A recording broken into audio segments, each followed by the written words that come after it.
তুমুল উত্তেজনার মধ্যে অবশেষে যুদ্ধে জড়িয়ে পড়ল ভারত পাকিস্তান। অপারেশন সিন্ধুর আওতায় পাকিস্তান শাসিত কাশ্মীরের 9টি স্থানে ক্ষেপণাস্ত্র হামলা চালিয়েছে ভারত। এতে 8 জন নিহত এবং অর্ধশতাধিক আহত হয়েছে। এর জবাবে ভারত শাসিত কাশ্মীরে পাল্টা হামলা চালিয়েছে পাকিস্তান। এতে ভারতীয় একটি চেকপোস্ট ও সেনাবাহিনীর একটি বি গ্রেড সদর দপ্তর ধ্বংস এবং 5টি যুদ্ধ বিমান ভূপাতিতের দাবি করেছে ইসলামাবাদ। নিহত হয়েছে 3 ভারতীয় নাগরিক। পাঞ্জাবে জারি করা হয়েছে জরুরি অবস্থা, বন্ধ ঘোষণা করা হয়েছে কাশ্মীরের শ্রীনগর বিমানবন্দর। ভারতের হামলার কঠিন বদলা নেবার ঘোষণা দিয়েছে পাকিস্তান। বিস্তারিত শরীফুল ইসলামের প্রতিবেদনে।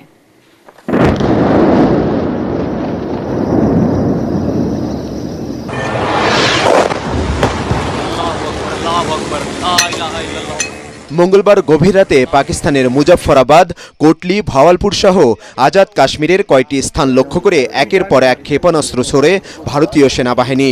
গোলার শব্দে কেঁপে ওঠে চারপাশ। ভয় আতঙ্কে দিকবিদিক ছোটাছুটি শুরু করেন স্থানীয়রা। টানা সপ্তমবারের মতো বেস্ট টিস্যু পেপার ব্র্যান্ড হিসেবে স্বীকৃতি পেয়েছে বসুন্ধরা টিস্যু। আমরা 5 থেকে 6টি বড় বিস্ফোরণের শব্দ শুনেছি। খুব আতঙ্কে আছি। আমাদের এলাকাটি খালি করতে বলা হয়েছে। এই হামলা ভারতের দিক থেকে আসছে। আমরা যখন ঘুমাচ্ছিলাম তখন প্রচন্ড গোলাগুলির শব্দ শুনতে পাই।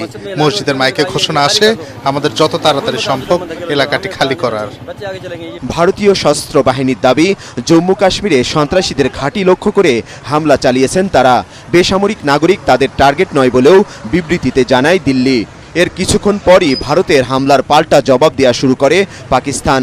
ভারত শাসিত কাশ্মীরের দুধনিয়াল চেকপোস্ট ও সেনাবাহিনীর একটি ব্রিগেড সদর দপ্তর ধ্বংস এবং 5টি যুদ্ধবিমান ভূপাতিতের দাবি করেছেন পাকিস্তানের প্রতিরক্ষামন্ত্রী। ভারতীয় কয়েকজন সেনাকে যুদ্ধবন্দী হিসেবে আটকের দাবিও করেছেন তিনি। নিরাপত্তা প্রস্তুতি হিসেবে পাঞ্জাবে জারি করা হয়েছে জরুরি অবস্থা। পাল্টাপাল্টি হামলার ঘটনায় কাশ্মীরের রাজধানী শ্রীনগরের প্রধান বিমানবন্দর সহ উত্তর ভারতের বেশ কিছু এয়ারপোর্ট বন্ধ ঘোষণা করা হয়েছে। আতঙ্ক ছড়িয়ে পড়েছে যাত্রীদের মধ্যে।